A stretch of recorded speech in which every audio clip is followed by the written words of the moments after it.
Hola, buenos días. Mi nombre es Jorge Orlando Cortés Torres. Es un gusto para mí compartir con ustedes este ciclo de conferencias sobre pandemias. Siempre estarán presentes. En esta oportunidad, la enfermedad de la viruela. Volviendo a los principios básicos, he recolectado información científica, la he analizado, sintetizado y la he colocado en un formato simple para compartir con ustedes. En esta línea de tiempo, desde unos 12.000 años antes de Cristo hasta 2020, estoy presentando las 4 pandemias e enfermedades que he seleccionado para estudiar y actualizar y comprender mejor la crisis actual del COVID-19 que nos está afectando. Nos ubicamos 12.000 años antes de Cristo desde la Revolución Agrícola, la ubicación de la viruela unos 10.000 años antes de Cristo, pasando por la peste negra, la gripe española, hasta las enfermedades producidas por el coronavirus. La enfermedad de la viruela la he seleccionado como una de las 4 pandemias y enfermedades por 4 razones. Primero, es considerada entre las enfermedades humanas más devastadoras. Edward Jenner la describió como el flagelo más terrible de la especie humana. Segundo, fue la primera enfermedad para la cual se desarrolló una vacuna y sigue siendo la única enfermedad humana erradicada por la vacunación. Tercero, luego de la vacuna, la población mundial cambió la perspectiva demográfica en 2 mundos, antes y después del Dr. Edward Jenner. Cuarto, a pesar de la erradicación de la enfermedad, pueden existir reservas clandestinas del virus, de la viruela, por lo tanto, se ha, se ha identificado como un posible agente de bioterrorismo. En general, podemos separar la palabra smallpox, donde small significa pequeño y pox, enfermedad caracterizada por erupciones cutáneas purulentas. Significa que el nombre de la enfermedad nos describe las características clínicas. En esta enfermedad se ha asociado con frases como marca en la piel, monstruo moteado, bolsas pequeñas, por sus presentaciones clínicas. En general, se define como una enfermedad infecciosa aguda causada por especies del virus variola que se originó hace unos 10.000 años antes de Cristo en los primeros asentamientos agrícolas en el noroeste de África, aun cuando existen controversias con respecto a la línea de tiempo y con respecto a la forma de aparición. La etiología es especies del virus de la variola y hay 2 tipos, donde cambia la tasa de mortalidad. La variola mayor tiene una tasa de mortalidad alrededor del 30% y la variola menor una tasa de mortalidad alrededor del 1%. Este virus variola está en el género de los ortopoxvirus de la familia Poxviridae con un genoma de ADN bicatenario, significa de doble cadena, y está clasificado en el grupo 1 de los 7 de la clasificación de Baltimore, clasificación que lleva el nombre de David Baltimore, quien fue premio Nobel en 1975. Los signos y síntomas eh, los podemos encontrar y los invito a que ingresen a la página del CDC de los Estados Unidos. Se puede encargar un PDF sin costo. Han desarrollado un algoritmo para la evaluación de los pacientes. La erupción, el salpullido típico de la viruela lo encontramos en la imagen de la izquierda y se representan una distribución típica de las erupciones por todo el cuerpo. A la derecha podemos identificar estas erupciones clásicas de la viruela. En esta guía nos permite identificar y familiarizarnos con las erupciones a los 3, 5 y 7 días de la enfermedad. Entre las características clínicas observamos erupciones en cualquier parte del cuerpo. Todas las lesiones están en la misma etapa de desarrollo, además tienden a ser lesiones umbilicadas como lo observamos en la foto de la derecha. La mayoría de los pacientes con viruela tienen lesiones en las palmas de las manos, en las plantas de los pies son lesiones que son confluentes. Para el diagnóstico, en el pasado era relativamente fácil de reconocer con sus características lesiones cutáneas. El diagnóstico basado solo en síntomas es un tanto desafiante debido a que los síntomas se parecen con otras enfermedades que causan erupciones cutáneas. La mayoría de los médicos de la actualidad nunca han visto lesiones de viruela. Una vez más, revisamos el PDF del CDC, la forma simple de los principales criterios para el diagnóstico clínico, donde identificamos los criterios para diagnosticar la viruela mayor y la viruela menor.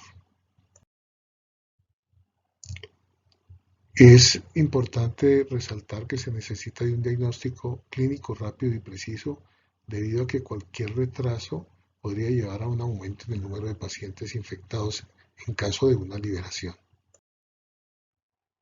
El diagnóstico diferencial lo volvemos a encontrar en las guías del CDC, donde nos presentan una serie de enfermedades que podrían confundir el diagnóstico.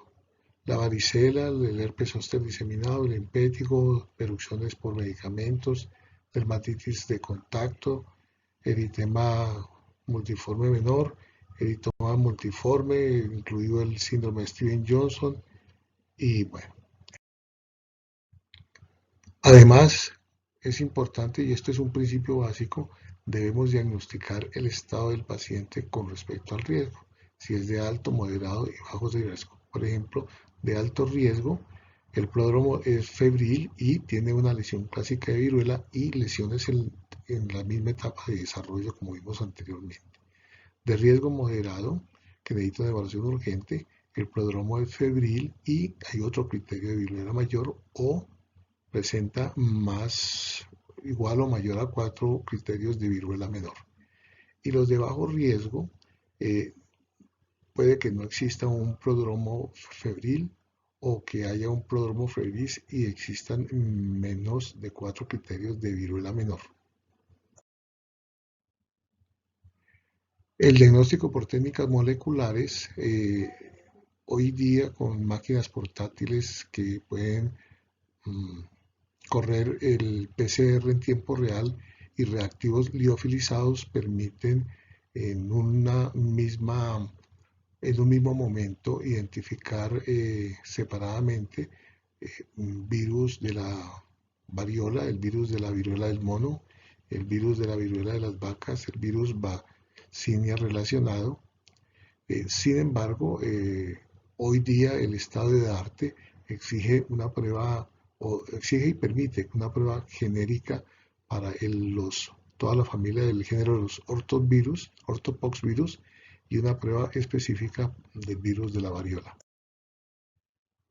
Epidemiológicamente no se registran números exactos de muerte, pero se estiman unos 400 millones de personas que han perdido la vida solamente en el siglo XX.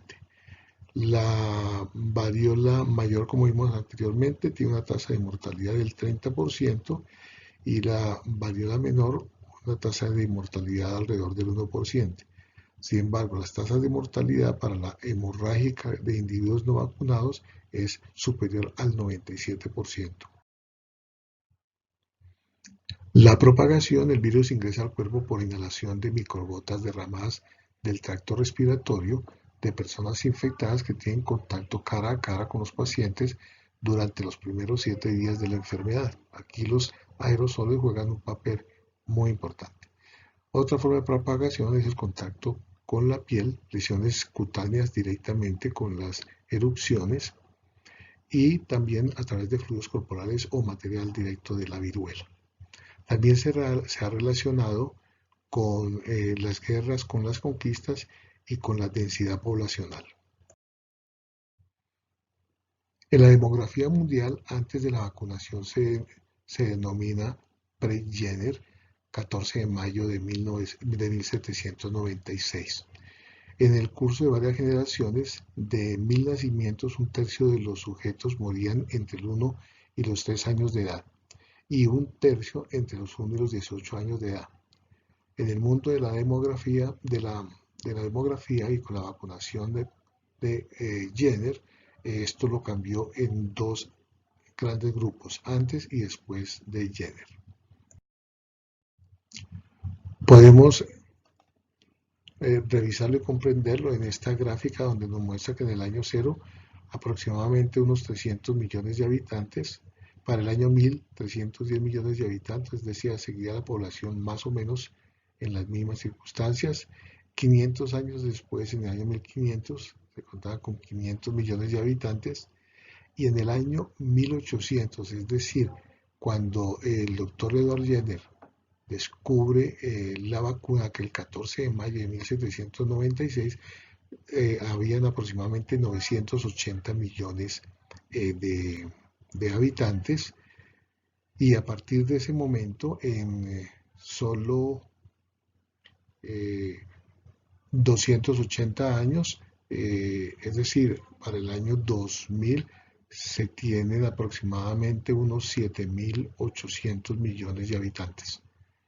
Esto significa que realmente tuvo un impacto en el mundo de la demografía. En esta gráfica podemos apreciar los pasados 70 años, desde 1951, donde se contaban con aproximadamente 2.200 millones de población, hasta 2019, donde se cuenta alrededor de 7.800 millones de habitantes. En términos de la vacuna podemos establecer cuatro aspectos. Uno, la variolación. Dos, la vacuna. Tres, la erradicación. Y un cuarto que esperamos que nunca se cumpliera, que sería el regreso de la viruela. La variolación es una técnica que se utilizó en China por insuflación y en la India por inoculación cutánea. 700 años después, Mary Wortley la introduce en Europa, la técnica de la variolación, y en 1796 en Inglaterra Edward Jenner descubre la vacuna.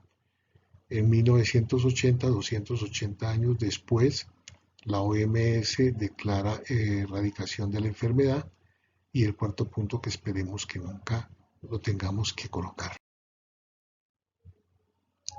Esto representa la inspiración y homenaje a técnicas que han salvado la vida, en este caso la técnica de la variolación por el médico japonés Ogata Sonsasu.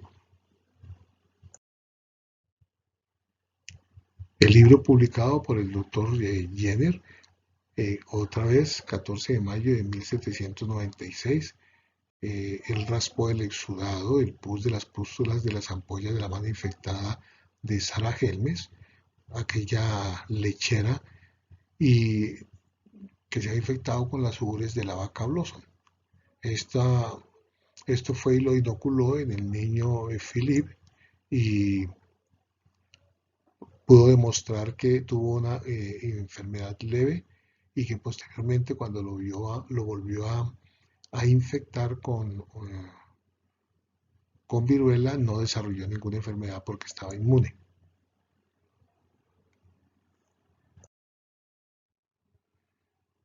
A pesar de que el Dr. Jenner en su experimento lo probó en 23 personas, aquí vemos en su libro el caso 23, obteniendo el mismo resultado exitoso, la Asociación Médica de Londres se opuso al tratamiento, y con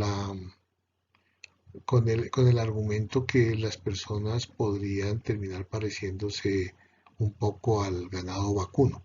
Además, hubo una oposición generalizada de la práctica de la vacunación, especialmente por parte de la Iglesia. La década de los 70, después de una campaña mundial de vacunación masiva, en 1975 la variola mayor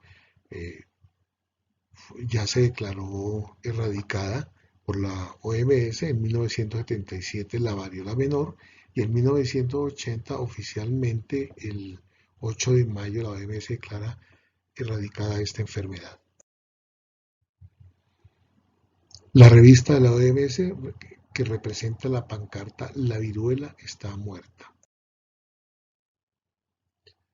Ahora, el virus como arma biológica es otro tema bien importante que se debe conocer.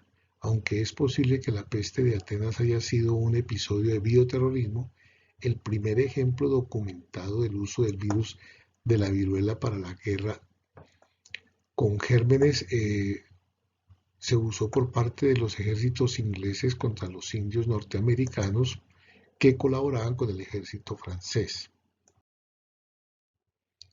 Los invito a que lean este artículo publicado en el Clinics in Dermatology de 2006, que tiene una muy buena perspectiva de este tema del virus.